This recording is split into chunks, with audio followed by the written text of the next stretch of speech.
Assalamualaikum warahmatullahi wabarakatuh.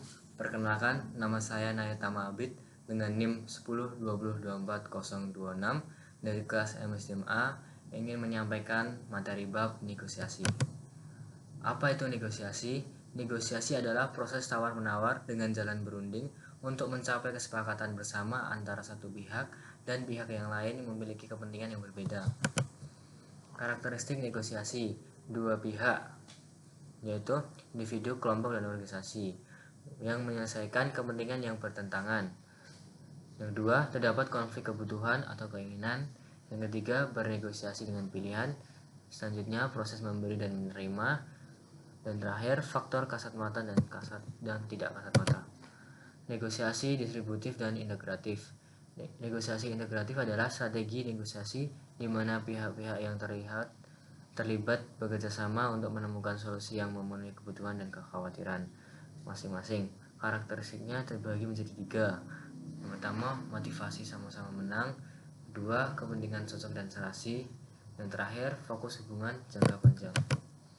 Hubungan antara langkah-langkah utama dalam proses perencanaan. Di sini menjadi tiga. Yang pertama adalah sasaran. Sasaran adalah target spesifik dan dapat ditindaklanjuti yang perlu dicapai dalam kerangka waktu yang lebih pendek, seperti 1 tahun atau beberapa bulan, untuk mencapai objektivitas tertentu. Strategi, rencana atau serangkaian tindakan yang dirancang untuk mencapai tujuan.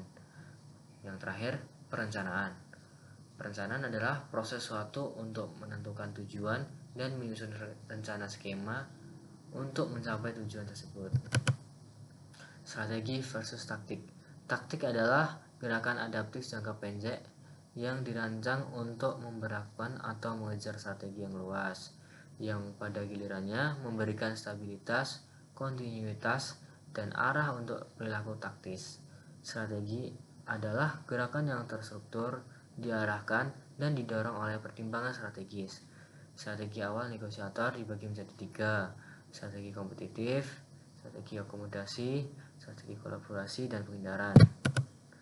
Memahami alur negosiasi. Di sini ada tiga fase, yaitu fase awal atau inisiasi, fase tengah tawar-menawar, dan fase penutup atau resolusi.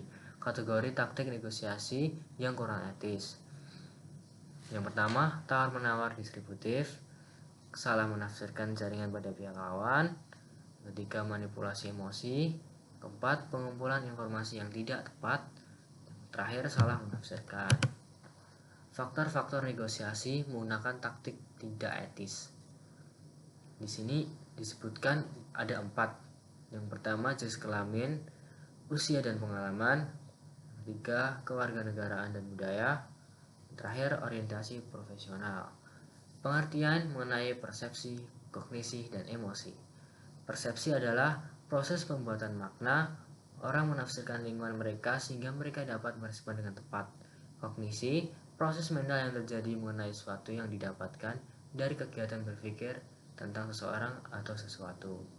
Emosi, yaitu keadaan mental yang disebabkan oleh perubahan neurofisiologis yang terkait dengan pikiran, perasaan, respon perilaku, dan tingkat kesenangan atau ketidaksenangan. Cara berkomunikasi dalam negosiasi. Karakteristik bahasa dan komunikasi nonverbal. Media communication channel. Print, magazine, annual report, one a year, memos, brochure, newsletter, kalender. Terakhir, president letter twice a year. Selanjutnya, elektronik, bisa didapat dari internet, email, TV, dan website. Yaitu face to face, executive forum, union meeting every month, management, dan lain-lain. Yang terakhir, event seperti olahraga dan games. Sumber berdasarkan informasi. Di sini dibagi menjadi 4: individu dan personal, posisi dalam organisasi, hubungan, dan kontekstual. Sentral dan periferal. Apa sih sentral itu? Sentral adalah cara tradisional dalam komunikasi yang berfokus pada isi dan karakteristik pesan yang disampaikan. Hal yang harus diperhatikan: isi pesan, struktur pesan, dan cara penyampaian pesan. Periferal adalah cara yang didasarkan pada pemahaman mengenai bagaimana pengaruh dan persuasi bekerja. Hal yang harus diperhatikan, aspek pesan, karakter sumber, dan aspek konteks.